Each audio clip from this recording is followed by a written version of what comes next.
hold up, I'm breaking ankles like some old tops. My rhyme steady going, please don't ask me if the flow stop. Deep in the pocket like the roof on a drop top. 101 Dalmatians, the way your boy drop dots. Man, hold up, I got you diving when I'm juking. The clips so sick like the smell from when you're pooping. Man, get down and click the sub button and hit the bell, cause I got a lot more of it. Yeah, who's mains? Terrence House head, who's mains? Batman, Bruce Wayne. What's goody, what's poppin' YouTube? It's your boy WhosManz. You already know what time it is. Getting into another back to the basics. And today we're gonna go over cover 3. But before we get into all of that, go ahead, hit the subscribe button, hit the bell, and make sure you, if you are new, like I said, do all that. We're doing a bunch of this stuff.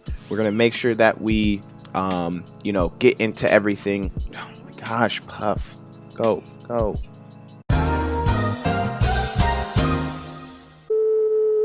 So, first off, give me a like just for getting a green screen fixed.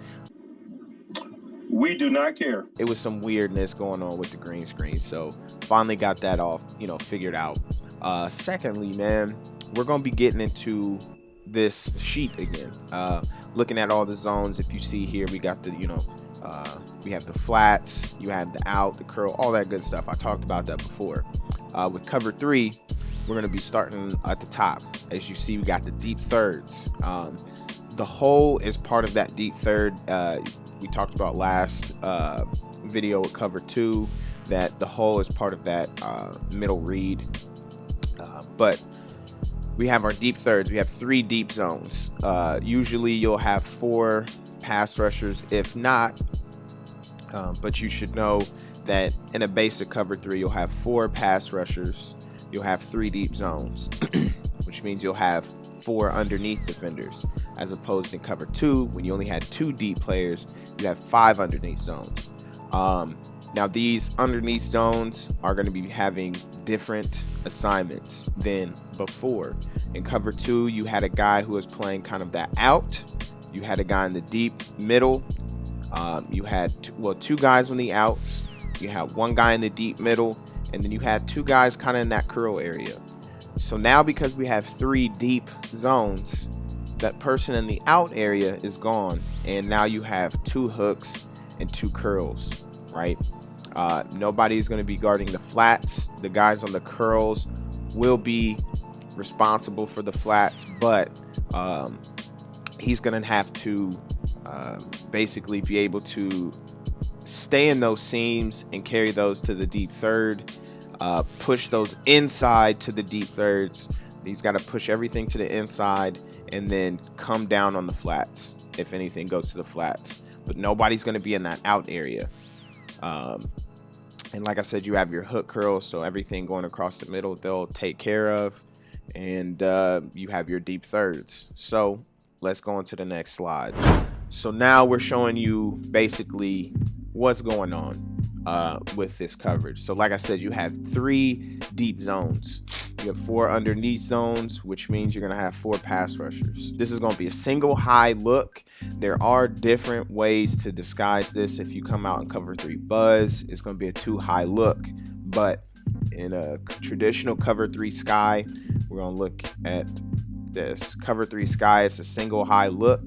And what's nice about this is it is an 8-man box. This is great against the run. So if your opponent really likes running the ball, they're coming out in, like a 13 personnel. They're coming out in a maybe like a 22 personnel, something heavy. And by 22 personnel, 2 running backs or 2 halfbacks, 2 tight ends, 13 personnel, 1 running back, 3 tight ends, something like that. 1 running back, 2 tight ends, 12 personnel. If they come out in a set like that and you know that they run the ball a lot, cover 3 is nice because it gives you 8 people in the box. It brings one of the safeties down in the box because you have 4 pass rushers, you have 3 linebackers, or it could be you have 4 pass rushers, 2 linebackers, a nickel, and then your safety in the box. But you have 8 people in the box, which helps with your run fits. But let it be known that when you do this, your all of your deep third zones are not involved in the run because they need to keep everything underneath them. So looking at this, you have your 4 underneath, your 3 deep. When we look at this, there's going to be some weaknesses of this defense. You have your out / like flat area, and you have your seams just above those curl zones. So let's go ahead and get into this play, and then I'll show you guys what's going on. All right, well, my program, then I don't know what happened, but anyway, so now we're gonna go over the actual cover 3, like what it looks like in game, some things that are good and bad about this, things that you can do to improve it. Already did this once, so anyway, I'm gonna show you guys the weaknesses of this, and then I'll show you guys the strengths of this. You're gonna see here a couple of things that you can do to make this a really good coverage, I should say, and the things that can make this better. So anyway, cover 3, you see that there's 3 deep zones, and then you see that there's 4 underneath zones. The thing that you need to learn about the curl flat is it's not a traditional flat, in the sense that if somebody is going to the flat, they're shooting straight down to the flat. They're actually gonna stay out of the out area. If you remember when I looked there, they're not going to be all up in the out area. They're going to be more in that curl flat area. And actually, let me switch back to that real quick. You see, they're not going to be in the out area. They're going to be more in the curl, and then if somebody goes to the flat, they're going to go back down to the flat. But if you look on this diagram, you have the hook zones, and then you have your curl. It's curl flat because they're number one going to be playing the curl, and then they're going to shoot down to the flat if anyone's down there. But their responsibility isn't necessarily the out. Now, they will carry someone to the out if the immediate threat going into their zone is also going to the out. So they'll carry them out there. But for the most part, their area is that curl zone area. And we're looking at this right now. I'm showing you this against four verts.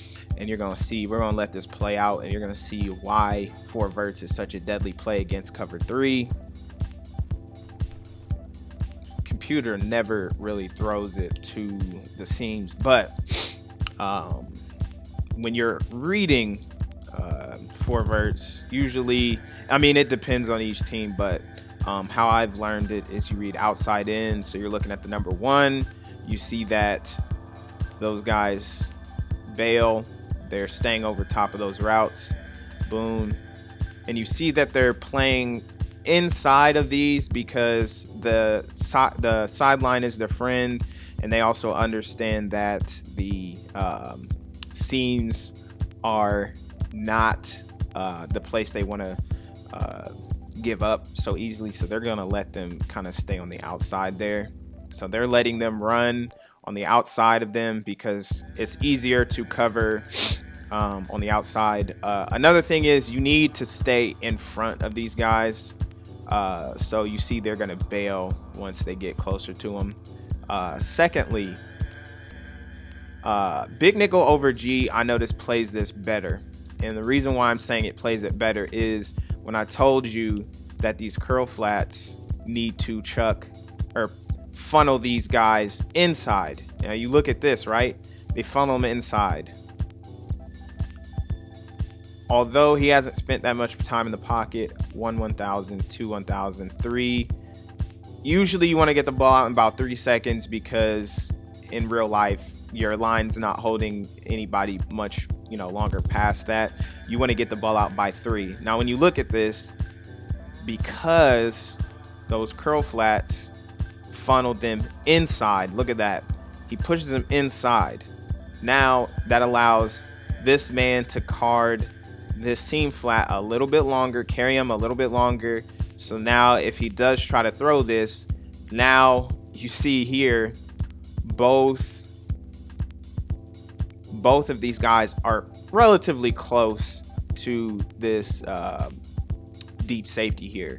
And also the reason why they're playing on the inside, or the inside, is just because that would mean they're closer to this guy. Now there's still all of this area right in here. You see that this area right here is a weakness. So if you have a good quarterback, he's going to be able to fit it in like right in here, or just depending on where the safeties are. He's probably going to fit it in right in here, or if he's throwing it to this guy, he's going to try to high ball it here. But that's what this route is for, is to draw this guy in, and that, you know, gives you much more space here. But that's why this coverage is not the greatest. But in this formation, big nickel over G, you see here that this safety pushes him inside. He pushes him inside because look at this. This is by 3 seconds by now. If you're using like the Browns, the 49ers, any team with a good edge rusher, the Steelers, they're pretty much in the backfield here. You're not throwing this deep pass. And it just allows your defense to cover these seams as long as possible.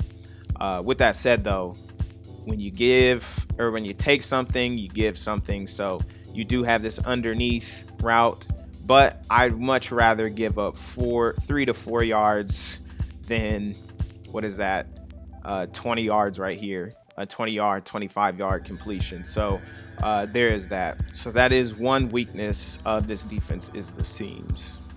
Another weakness to this defense is the flood, but if you want to be honest, the flood is a very hard thing to stop with any zone. If you look at this example here, your hook curls are staying relatively in the middle of the field, which leaves your curl flat and your deep zone to cover 3 people. The 3 people that you're going to have to cover is going to be your tight end, this player, and then this the player on the outside there. So that creates an issue because now it puts your curl flat and your deep zone in conflict. They're going to have to choose whether they want to take high or whether they want to take low. So I'll show you in both examples here. So you see there, now there's 3 people on the outside there, and for some reason they're just throwing these go balls. The CPU, I don't know why, chooses those go balls all the time. You're going to see the tight end running to the flats, right? This player here is not going to carry him all the way to the flats because his zone is a hook curl, which means he needs to stay to about the numbers. He's not probably going to go all the way to the numbers, but he has a threat coming to the middle of the field. This hook zone is going to carry him over there, but he's going to carry him to about the middle of the field. And now you have this guy who's going to try to take him up. Your curl flat, he's in that curl area. He's going to carry him. He's not taking him all the way to the sideline because he's playing that curl area. He's not going all the way to the sideline. Now he will carry him to the sideline depending on that zone rating or man rating, depending on or awareness. Sometimes I've seen where they will carry them to the sideline, but for the most part, they're not carrying him all the way to the sideline. Now this is why it makes it difficult. As you see, they played high. This man is open. As soon as that linebacker stops and he sees that that man is backed that far off, you can throw that and get a nice 5-yard gain. And then I want to show you guys what happens when now you play underneath. That curl flat now is playing a hard flat, or I like to think of it like a hard commit flat. So he is playing the flats. First one to the flats, he is going to try and guard. And then you're going to see what happens here. You see there, even though Cooper Rush threw that about 5 years late. Let's go into the instant replay. You're going to see still, he goes to the flat. Difference is, since he is hard commit to the flat, he is taking him away. Well, with him taken away, this deep third has to stay over top no matter what. That leaves this out route wide open. You could say, oh, well, you know, I'll come back with this guy and pick this off. You know, this is a timing route. If he is coming down, his momentum is not going to allow him to turn and get back over here in time. Even if you just waited a little bit longer, like Cooper Rush did. If he threw that with a little bit more accuracy, threw it probably further up the field this way, he's not getting back in time. That's just a poorly thrown ball. But that is the weakness of cover 3 there. And then I also want to show you guys one more play, and that is curl flat. Curl flat is going to be a zone killer in general. Once again, it's a high-low read on the outside, and they went high and you went low. Now, any real quarterback sees him backing up like that, you throw that immediately, whether it is to this player here, because you should understand with physics and all that, you could lead this literally 5 yards up. You could throw this to the 5-yard line like here, and that's a 5-yard gain. He just waited far too long to throw that pass. I mean, he still got 4 yards, but you could throw this pass because, one, he is playing the curl flat area, right? He's playing the curl. That is his responsibility, is to play the curl. He is not supposed to be going to the out. But like I said, curl flat, so he goes to the curl and then he crashes down on the flats. So that is his responsibility, and that's what that looks like. So when you understand that, whether you're playing these hook curls, you know you don't have to go all the way to the middle of the field. You don't have to go all the way to the sideline. You know that you're about middle of the field to about the numbers. With, you know, your curl flats, you know you don't have to go all the way to the sideline. You can stop to about here, because if they do go to the sideline, you are close enough to make a play on it, but you know that you have to keep whatever is immediately in the flat, that you have to be able to, you know, react quick enough and come down to that. And lastly, with the curl flat, you are a forced defender. You see the F over his head. So if this running back decides to come to the outside, you're supposed to make him go inside, cut back inside. You have 8 people in the box, cut back inside to the 8 people. The reason being is because the steep zone is not going to be a part of the run fit at all. And you can see that right here. So I have it looking if he's running to the right, and now you're looking as if he's running to the left. Now the other curl flat is the forced defender, and you want him to run back to the middle of the field, because look at this. You have 8 people in the box. Right now there's 7 people there, but you would have 8 people in the box, and you're just looking to see, okay, I need to get this running back to cut it back to the middle with everybody there. And, you know, you only have 5 people on that line. There is 7 people, you know, committed to the run. So you should have people committed to every gap. You know, keeping your gap integrity there is also important. So, you know, if you're this defender, you want to split your defensive end and one of your defensive tackles there. So, yeah, man, I mean, now that you know all that, it should make it easier depending on what you want to do. You know, if you're playing a third, you got to stay over top. You know, if you're playing the deep middle, you got to protect basically everything in the middle of this field. So if something comes into this zone, I usually say, okay, if it's starting to look like it's going to come past these numbers, I'm going to take it from the numbers all the way to this number. You know, it doesn't have to be that exact, because, you know, the corners will carry probably a little out of the zone, especially if nobody's there. But I try to think like, okay, I'm going to carry from number to number, even though that is slightly more than a third of the field. So, you know, you have to be able to do that. So putting your people in the proper position definitely comes in handy. And yeah, so now that you guys understand that, we're going to go ahead and get this outro going on. And yeah, man. All right, so let me know if this cover 3 video helped you at all understand cover 3 a little bit better, the strengths, the weaknesses, all that good stuff. Cover 3 is a great defense to run, but you should also understand the weaknesses of that defense. That way you can improve it. There are some different match principles of both cover 2 and cover 3, which I'll get into in my match part of the series.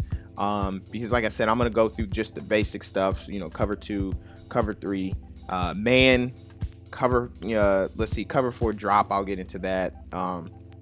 And then I'll get into man, the 2 high and single high. And then I will start getting to match. There's cover 2 sync, cover 3 match. There's cover 3 buzz match and cover 3 sky match, which Nick Saban really loves. Rip Liz. And then you have cover 4 match, and there's a couple different kinds. You have cover 4 quarters, cover 4 palms. You have your cover 6 and your cover 9. And yeah, so we're gonna get into all those, but for right now we're just going over the basic of cover 3, the weaknesses and strengths. And then if you guys understand that, you see what your opponent is trying to do, then you can make the proper play call and put your guys out there in the proper position. You're never going to be able to take everything away from your opponent. You can only put your guys in the correct position. So if your opponent really likes doing stuff deep on the outsides and over the middle, you got that covered. So cover 3 is a great defense. It's probably one of everybody's favorite defenses in Madden and also in the NFL. A lot of people run cover 3. A lot of teams, I should say, run a cover 3 style defense, a single high, middle of the field, close style defense. So, yeah, let me know in the comments below if this helped, if you enjoyed this, what you're looking forward to, what defense you want to, learn about more, and I will get into that, man. So, especially with the techniques of things, because, myself going through this, I'm learning more about the techniques and why, you do certain things like the curl flats, pushing them inside. It makes more sense now. So if you are playing a curl flat defender and you notice that curl flat defender, the CPU always pushes them outside, now you can push them inside and make that defense just a little bit better, but anyway, thank y'all for watching this video. Go ahead, hit the like button for your boy. Lets me know that y'all enjoy this stuff. Comment below. Back to the basics, cover 3. Just comment that. Let me know that y'all got to the end of the video. And yeah, also, man, hey, look, we got to 400 subscribers. We got to 400. So now y'all know the new goal is to get to 500. And what we talked about last time, we giving it to God, man. And the whole purpose of that is because, look, I may have a plan, but God has the best plan. You know what I mean? He has the best plan. So we're just going to give him our worries, our troubles, and all that good stuff. We're going to let him deal with it. But what we're going to do is we're going to do everything we can do physically possible to get to that goal. So, like I said, I'm going to give it to God. You know what I mean? If we get to 500, we get to 500. But in the meantime and the in-between time, we're going to have fun with this. We're going to go back to the basics. We're going to give you gameplays. I'm going to try to be hype. I'm a chill dude. Y'all should probably see that in these. I'm a chill dude, but I need to get hype for y'all sometimes, all right? So, yeah. Anyway, that's what we do with the GITG. That's the whole vibe, man, on the channel. No hate, you know what I mean? We not about that. But anyway, I'll see y'all next time. For real. Peace.